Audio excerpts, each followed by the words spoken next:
뉴스에 시작합니다. 저는 동정민입니다. 이재명 대통령이 취임 30일 역대 가장 빠른 기자회견을 열었습니다.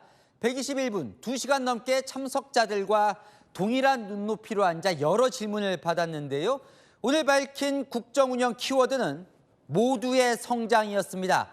지방 중소기업도 함께하는 성장, 국민의 삶에 실질적인 변화를 만드는 증명의 정치로 응답하겠다고 약속했습니다. 첫 소식 박자한 기자입니다. 청와대 영빈관에서 열린 이재명 대통령의 취임 30일 기자회견. 모두 발언에서 제시한 이재명 정부의 최우선 과제는 성장이었습니다. 민생의 고통을 덜어내고 다시 성장, 도약하는 나라를 만드는 것이 최우선 과제라는 점을 분명히 밝힙니다. 지속 가능한 성장을 강조하며 모두가 상생하는 성장을 약속했습니다. 수도권 일극 체제를 극복할 국토 균형 발전, 그리고 대기업과 중소기업, 기성기업과 벤처 스타트업이 협력 공생하는 산업 균형 발전으로 모두의 성장을 이루어내겠습니다. 취임 한 달간 가장 보람 있는 성과로는 주식시장 회복을 들며 코스피 5천 시대를 준비하겠다는 포부도 밝혔습니다. 이 대통령은 코리아 프리미엄을 만들어내겠다며 실용 외교 의지도 밝혔습니다. 굳건한 한미 동맹과 긴밀한 한미일 협력, 그리고 조속한 중러 관계 개선을 바탕으로 국익 중심 실용 외교를 통해 평화도 국민의 삶도 지켜가겠습니다. 이날 회견은 연단을 없애고 참석자들과 눈높이를 맞춘 채 121분간 진행됐습니다. 국민 삶의 실질적 변화를 만드는 증명의 정치, 약속한 것은 반드시 지키는 신뢰의 정치로 국민의 간절한 염원에 응답하겠습니다. 채널A 뉴스 박자한입니다. 내 편만 쓸 수는 없다. 이재명 대통령은 인선과 정치에서 통합을 강조하며 이런 비유를 들었습니다. 시멘트와 모래를 섞어야 콘크리트가 된다고요? 차이는 불편하지만 시너지의 원천이라고 했습니다. 이어서 조민기 기자입니다. 이재명 대통령이 인사에 대한 불만이 있는 걸 안다며 인사 원칙을 밝혔습니다. 마음에 드는 또는 색깔이 같은 쪽만 쭉 쓰면은 위험하죠. 시멘트, 자갈, 모래, 물 이런 걸 섞어야 콘크리트가 됩니다. 검찰 인사에 대한 진보 진영의 불만을 언급하며 국가와 국민에게 충직하면 다 같이 가야 한다고 설득했습니다. 실용, 통합의 인사를 강조한 겁니다. 저는 야당 대표 또는 여당 대표가 아니고 이제는 대한민국 전체를 대표하는 대통령의 직무를 수행하기 때문에 실제로 우리 국민들이 하나로 모일 수 있는 통합의 국정을 해야 합니다. 이 대통령은 사적 감정을 가질 필요가 없다며 야당의 지적이 타당하다면 수용하겠다고도 했습니다. 협의, 타협, 통합은 최종 책임자인 본인이 많이 해야 한다고도 했습니다. 좀 우리 야당들도 다 국회의원들도 다 국민의 선택을 받은 국민의 대리인 대표들이기 때문에 충분히 존중받아야 되고 또 저도 존중해야 된다고 생각합니다. 자주 만나뵐 생각이에요. 이를 못하면 내년 지방선거에서 심판받을 거라며 인정받기 위해 노력하겠다고 덧붙였습니다. 채널A 뉴스 조민기입니다. 검찰개혁 의지는 확고했습니다. 검찰의 수사 기소 분리안엔 국민 이견이 없다면서 추석 전에 얼개가 나올 수 있다고 했습니다. 이준성 기자입니다. 이재명 대통령은 수사권과 기소권을 분리하는 검찰개혁이 국민적 공감대를 얻고 있다는 확신을 드러냈습니다. 개혁의 필요성이 점점 커지는 건 검찰의 자업자득이라고 했습니다. 문재인 정부 때만 해도 그거 왜 뺏어? 그거 안 되지라는 반론 여론이 꽤 있었던 것 같은데 지금은 별로 많지 않은 것 같아요. 저는 자업자득이다 이렇게 생각합니다.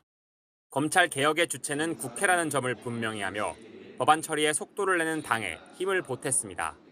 추석 전에 하자라고 지금 당대표 후보들부터 열심히 말씀하시는 것 같습니다. 제도 자체를 그때까지 어릴게를 만드는 건 가능할 수도 있을 것 같아요. 하지만 법안 처리 이후 부작용을 최소화하는 건 정부 몫이라고 했습니다. 경찰이 수사를 다 감당할 수 있는지 경찰의 비대와 부작용도 챙겨야 한다는 겁니다.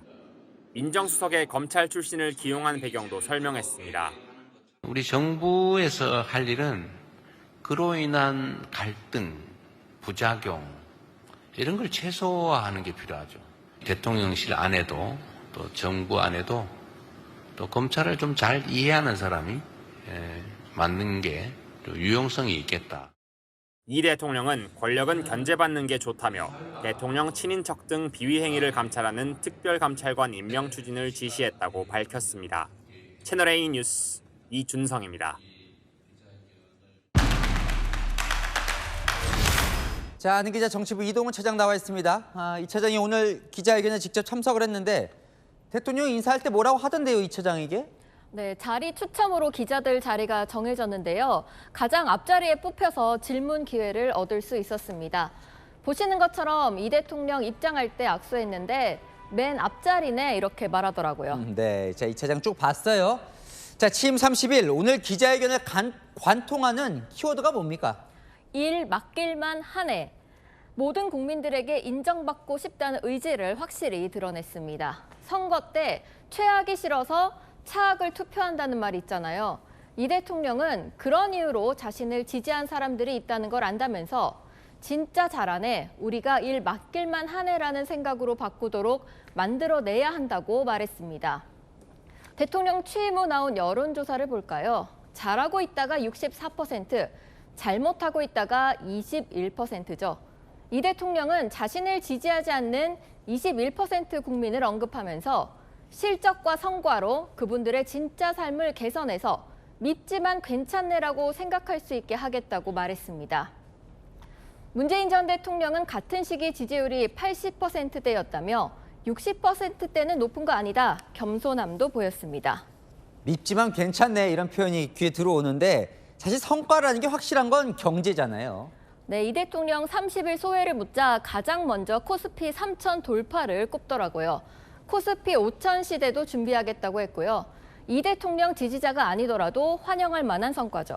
오늘 회견 중에 성과를 내기 위해선 지지층이 원하는 것만 할 수는 없다 이런 메시지도 좀 주목할 만한 것 같습니다. 네, 야당 대표 시절과 지금 대통령은 다르다는 겁니다. 전체 국민을 봐야 하기 때문에 지지층이 원하는 것만 할 수는 없다는 거죠. 송미령 장관 유임이나 봉욱 민정수석, 또 최근 검찰 간부 인사까지 지지층들이 성에 안 찬다, 더 확실하게 청산해야 한다, 불만들 있었거든요. 오늘 이 사람 빼고 저 사람 빼면 쓸 사람 없고 정치 보복으로 발전할 수 있다며 직접 설득에 나섰습니다. 검찰을 잘 아는 사람이 필요하다면서 검찰 출신 민정수석 인선 배경도 설명했고요. 성과 낼 테니 기다려달라고도 했습니다. 일 맡길만 한 해가 키워드다. 외교 노선도 확실해 보이나요? 네, 바로 이 발언이 이 대통령의 생각을 잘 나타내는 거라고 봤습니다. 정치나 외교에서는 감정을 배제하고 철저하게 이성적이고 논리적으로 대응해야 한다. 특히 일본과의 관계, 문재인 정부 때 악화 일로로 치달았죠.